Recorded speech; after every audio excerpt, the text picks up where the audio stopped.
Government ministry briefings continued Thursday with a strong focus on expanding access to AI while ensuring its safe development. President Lee Jae-myung says that Korea has the potential to become a global AI leader by capitalizing on its strengths. The Bank of Korea has raised its benchmark interest rate by a quarter percentage point for the first time in 3.5 years, as policymakers move to curb persistent inflation despite ongoing uncertainty in the Middle East. The United States has intensified its military campaign against Iran with 2 waves of strikes, as Tehran vows to defend the Strait of Hormuz, raising fears of a prolonged standoff. We begin at the Blue House, where President Lee Jae-myung is receiving the second round of ministry briefings. The Ministry of Science and ICT session focused on making AI both safer and more accessible. Our Song Yoo-jin starts us off. With AI transforming nearly every aspect of society, President Lee Jae-myung says those who prepare first will gain a competitive edge. 어쨌든 그 강점들을 잘 활용하고 우리가 가진 약점들을 잘 보완하면 또 우리가 하기에 따라서 뛰어난 추격자가 아니라 뛰어난 선도자가 될 수도 있겠다. Lee made the remarks on Thursday as government ministries continued a series of policy briefings to the president. A key priority of the Ministry of Science and ICT is strengthening Korea's AI autonomy while ensuring the technology is both safe and widely accessible. One of the government's goals is to develop a sovereign AI model, a homegrown large language model built with homegrown technology and data, rather than relying on foreign platforms. Frontier models like Mythos are advanced enough to address security challenges more effectively. That's why Korea also needs to develop its own advanced, frontier-level AI model. The ministry says it aims to begin developing one next year. President Lee also called for Korea to build a more open AI cooperation network by making homegrown AI models adaptable to different languages. 지금 초기 단계부터 가능한 협업 시스템을 좀 만들어 놓을 필요가 있지 않을까. 되는 데부터라도 그냥 해서 나중에 수출한다고 생각하지 말고. At the same time, Lee stressed the need for stronger safeguards against the growing misuse of AI, particularly deepfakes. Currently, AI developers and service providers must disclose when images or videos are generated using AI. However, individuals who spread such content are not subject to the same requirement. Enforcement of fines for failing to label AI-generated content under Korea's Basic AI Act, which took effect this January, has been postponed for 1 year. With the first 2 days of the 4-day ministry briefings now over, the Blue House says the remaining sessions, including the Foreign, Defense, and Culture Ministries, will take place in early August. Song Yoo-jin, Arirang News. President Lee Jae-myung has noted that strengthening penalties on private data breaches is not aimed at targeting any specific company. And during a policy briefing on Thursday by the Personal Information Protection Commission, he added that the measures are based on law and policy.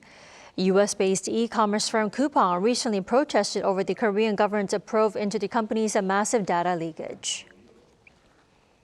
South Korea's central bank has shifted back to monetary tightening, raising its key interest rate for the first time in 3.5 years, as inflationary pressures persist and tensions in the Middle East cloud the economic outlook. Our Kim Bo-kyung reports.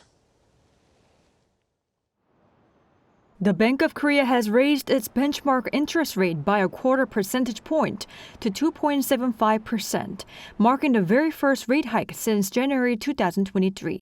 This decision by the Monetary Policy Board meeting on Thursday was unanimously backed by all 7 board members. The BOK had previously kept the rate unchanged since May 2025, following a cumulative 1% of rate cuts starting in October 2024. Thursday's rate hike was widely expected, as the BOK had signaled several times that it would raise rates to deal with inflationary pressure. Due to higher oil prices caused by the war in the Middle East, consumer prices posted year-on-year increases of over 3% for 2 consecutive months in May and June, which is well above the target inflation rate of 2%. The governor says that inflation is expected to remain high for a considerable time. On the supply side, despite lower global oil prices, the effects of earlier cost increases and the weak exchange rate are expected to persist for some time. On the demand side, inflationary pressures are likely to build as the semiconductor boom spills over into domestic demand. Meanwhile, as exports and investment continue to grow strongly, mainly due to the semiconductor sector, South Korea's growth rate for this year is expected to considerably exceed the May forecast of 2.6%, easing concerns that a rate hike could slow the economy. Yet, as much as the Korean economy depends on the chip sector, one expert says it's important to keep a close eye on where the market is headed. It has been, the export of semiconductor has been increased more than almost 200% vis-a-vis last year. So tremendous, surge in semiconductor is a driving force for Korean economic growth. Everything, I think, depends upon how the market for, semiconductor will be on the second half of 2026 and possibly 2027. So, rising household debt, soaring housing prices, and the weak Korean won compared to the U.S. dollar also contributed to the board's decision. The question now is, how much more will the central bank tighten monetary policy in the coming months? Many forecast the next base rate increase to come in October, though some believe there could be a back-to-back hike in as early as August. Kim Bo-kyung, Arirang News.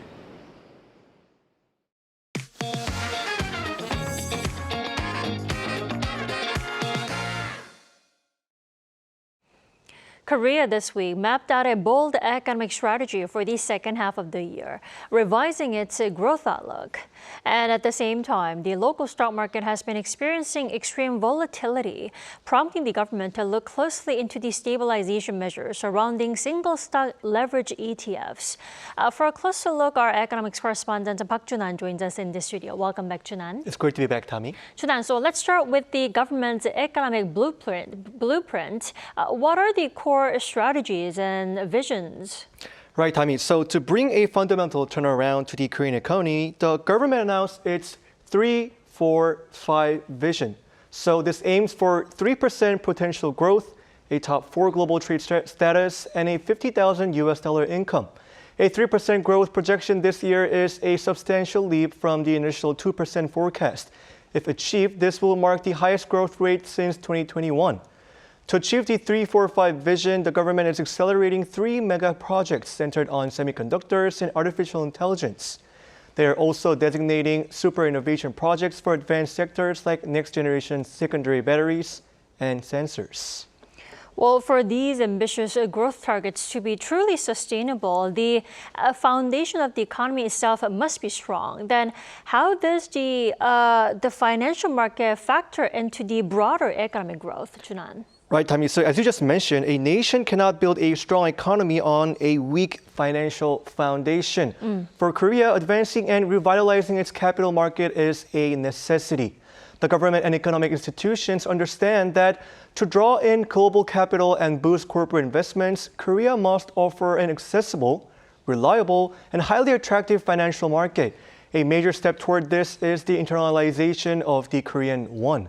By making the local currency more widely accepted and easier to trade globally, foreign investors will face fewer currency risks and administrative hurdles. Ultimately, creating a transparent, globally aligned financial environment is what builds trust. And that trust is the very foundation required to support the government's massive technology investment and overall economic growth strategies. Now, Junan, speaking of the financial market, we have to talk about the recent massive volatility. What is driving these massive swings and how is the government responding to them? Right, Tommy. So to understand the market volatility, we have to look at the structure of the KOSPI. So the benchmark KOSPI has plunged from the 9,400 point level down to below 7,000 in just 3 weeks. So-called S7, 7 companies including Samsung Group affiliates and SK Group affiliates account for over 70% of the entire index, meaning their movements affect the whole index. So also a massive catalyst amplifying this volatility is the recent surge in single stock leverage ETFs tied to Samsung and SK Hynix. A leverage ETF uses financial derivatives to multiply the daily price movements of a single stock. The problem is how they operate. To maintain their target ratios, ETF managers are forced to aggressively buy or sell large amounts of the underlying stock right before the market closes. Let's take a listen to an analyst.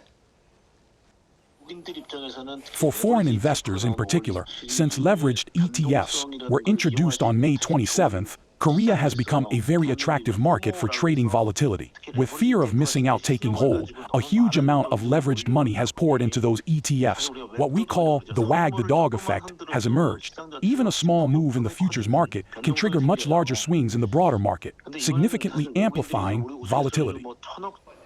Recognizing the severity of this issue, President Lee Jae-myung has ordered financial authorities to swiftly prepare measures to protect retail investors. 최근에 그 삼성 하이닉스 ETF 때문에 많이 당하고 계신 모양인데, 자 한국거래소 있습니다. 여기도 ETF 때문에 시끄럽죠. 예, 그렇습니다. 보안대 제가 잘 신속하게 마련하도록 하시고요. In response, the top four economic and financial chiefs, which include the Finance Minister, the Bank of Korea Governor, and the heads of the Financial Services Commission and Financial Supervisory Service, held an emergency market check meeting today. Going forward, as early as August, investors in leveraged single-stock ETFs will be required to maintain a cash deposit of 30 million won, or around $20,300, and purchase these ETFs in minimum blocks of 20 shares. Given that the underlying stocks currently trade at around $7 to $10 per share, the minimum investment in a leveraged ETF would be at least $140. With higher entry barriers, the policy changes could lead to a decline in trading volume. Well, it's definitely a critical time for the Korean economy and also for markets to grow. Chunan, thanks for the coverage. Always a pleasure, Tommy.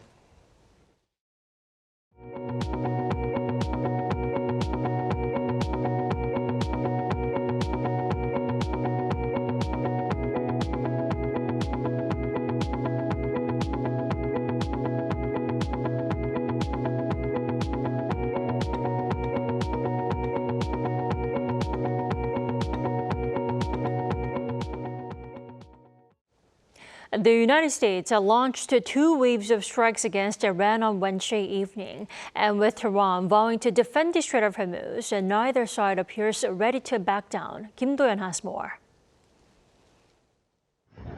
The United States launched additional strikes against Iran on Wednesday evening local time as a renewed exchange of attacks entered a fifth straight day. U.S. Central Command posted on social media that the latest attacks were aimed at weakening Iran's ability to threaten ships in the Strait of Hormuz. The strikes followed Tehran's claim that it had hit U.S. military targets across the region, including in Bahrain and Kuwait. Earlier the same day, U.S. forces carried out an early morning missile strike on Greater Tun, an island Iran uses to monitor shipping through the Persian Gulf. Later on Tuesday, U.S. President Donald Trump had threatened strikes on Iranian bridges and power plants if Tehran failed to return to talks next week. Asked the following day whether he would set a deadline, he declined but repeated his warning. I don't like giving deadlines, but they pretty much know the story. They better behave. Also, Israeli Defense Minister Israel Katz said on Thursday that he spoke with U.S. Defense Secretary Pete Hegseth to coordinate continued cooperation regarding American military activities in Iran and Israeli operations across the region. Following the talks, Katz emphasized Israel's commitment to independent self-defense, stating that they have never asked the United States to act on their behalf along their borders.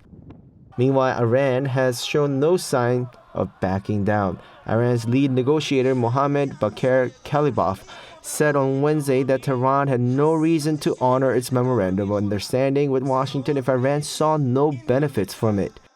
He added that its national security lies in preserving its own arrangements over the Strait of Hormuz. Still, he left the door open to negotiations, calling for closer coordination between military action and diplomacy. He described war and diplomacy as two ways to defend Iran's national interests, saying negotiations at this stage do not amount to capitulation. 김도현, 아리랑 뉴스. The United States is eyeing South Korean shipbuilders to help rebuild its aging naval fleet. President Donald Trump says Washington is likely to partner with Korean firms to strengthen the U.S. Navy. Lee Seung-jae has this report. U.S. President Donald Trump says his administration will likely consider working with South Korean and other foreign companies as part of efforts to strengthen the U.S. Navy through expanded shipbuilding cooperation. Speaking at the Defense and Innovation Summit at the U.S. Army War College in Pennsylvania on Wednesday, Trump said the United States needs to rebuild its shipbuilding capacity, noting that while the U.S. still has the world's strongest Navy, many of its vessels are aging. He added that Washington will not only build more ships domestically, but will also probably purchase some vessels built overseas, saying the U.S. needs a much larger fleet.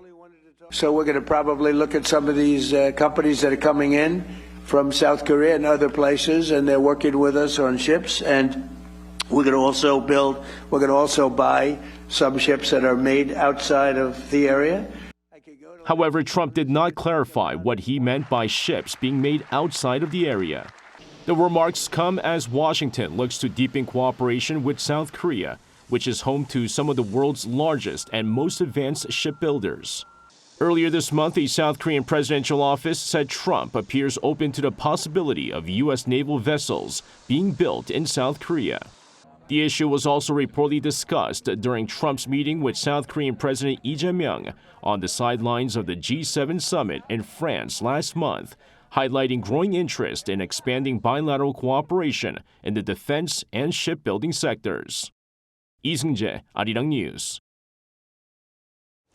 South Korean and U.S. troops carried out their largest combined sustainment exercises over 4 days during the week, testing their ability to keep combat operations running during wartime. Park Kwon-woo reports. Imagine the country's major seaports have been blocked off while troops still need ammunition and fuel. To keep supplies flowing, South Korean and U.S. forces are practicing how to deliver them directly across the shoreline. The first combined joint logistics over the shore exercise, or CJ LOTS, in 9 years took place in Pohang in the southeast. Behind me, military equipment is being brought ashore using a temporary port. The goal here isn't just simply unloading supplies, but it's also proving that Allied forces can continue moving equipment even if key ports become unusable during wartime. Military officials say preventing a drop-off in support is what keeps combat operations going. Sustained support is critically important in war. This exercise allows South Korean and U.S. forces to test their interoperability in moving supplies from the sea to land under limited conditions, and then transporting them by air and ground to combat units. The Allies used the South Korean Navy's Joint Logistics Over-the-Shore system introduced last year to unload equipment and supplies from vessels and move them onto land. The training also tests how smoothly the two militaries can operate as one force. Every time we train together, we strengthen interoperability, we build trust, and we reinforce the combined capabilities that underpins the strong ROK-U.S. alliance.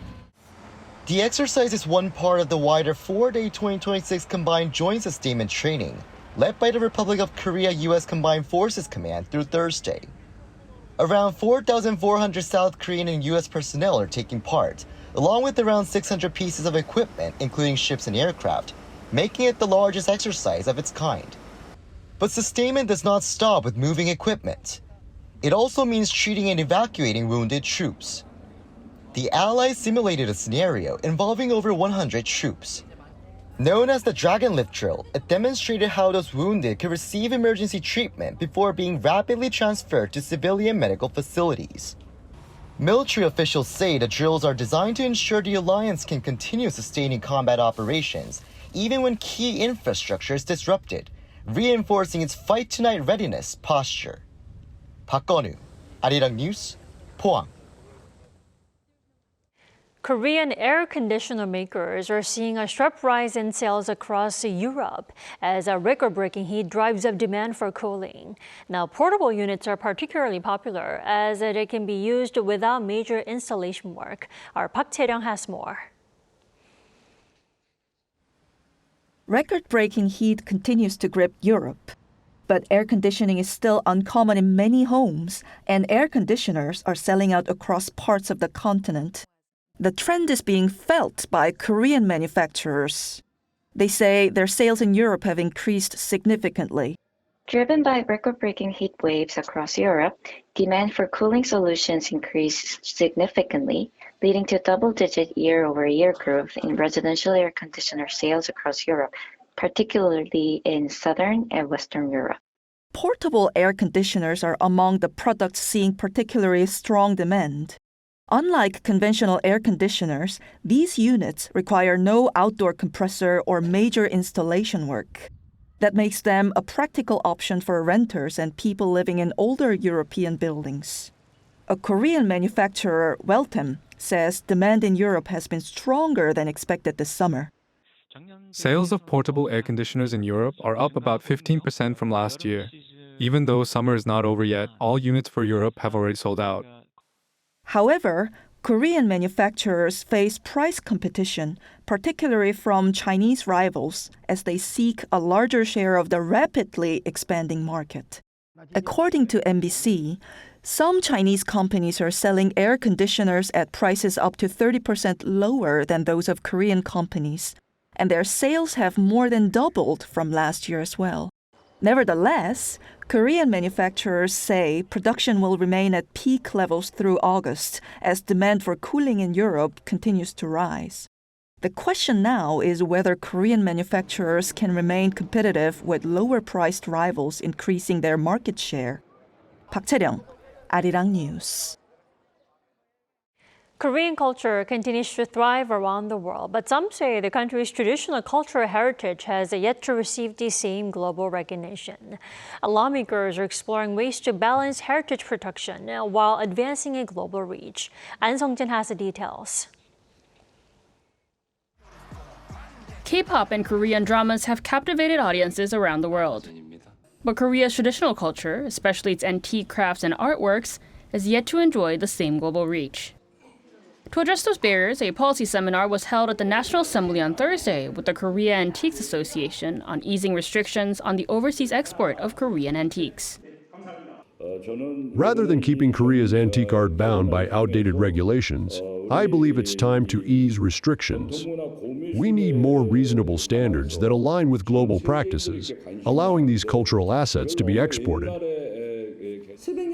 From centuries-old ceramics to paintings that reflect the lives and philosophy of our ancestors, these are the roots of K-culture. We should continue to safeguard our cultural heritage, but also freely share it through necessary regulations. The existing Cultural Heritage Protection Act prohibits the export of cultural heritage items made before 1945, including not only designated national treasures, but also so-called movable cultural heritage items as well.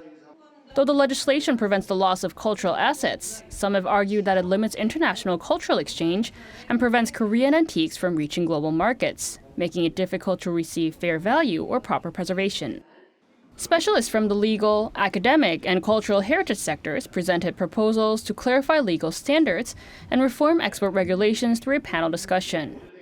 Alongside the seminar, the National Assembly hosted a special exhibition that showcases traditional Korean crafts, including everyday ceramics, wooden chests, and wrapping cloth, offering a glimpse into Korea's cultural heritage and aesthetic traditions. These events come in line with Korea's upcoming hosting of the 2026 UNESCO World Heritage Committee session, in efforts to balance heritage protection with greater international accessibility. An Sung-jin, Arirang News.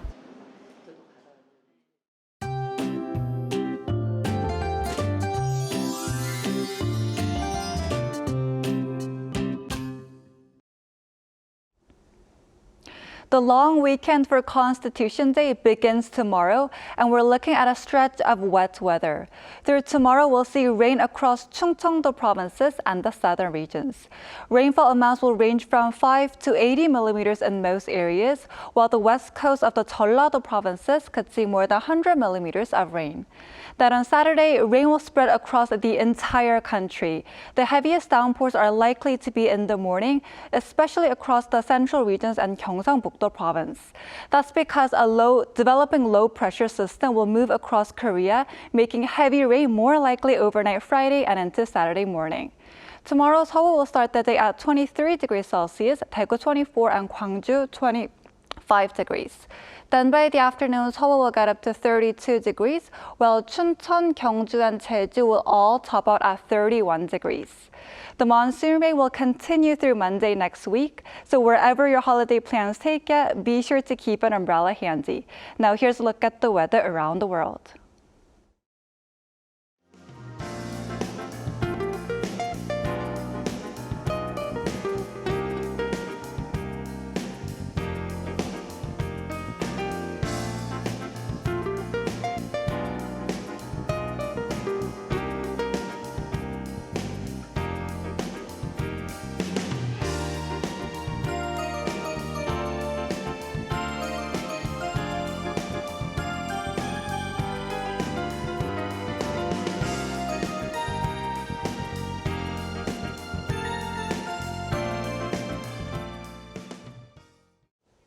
That is all we have for tonight. I'm Kim Dami. From all of us here at Arirang, thanks for watching and good night.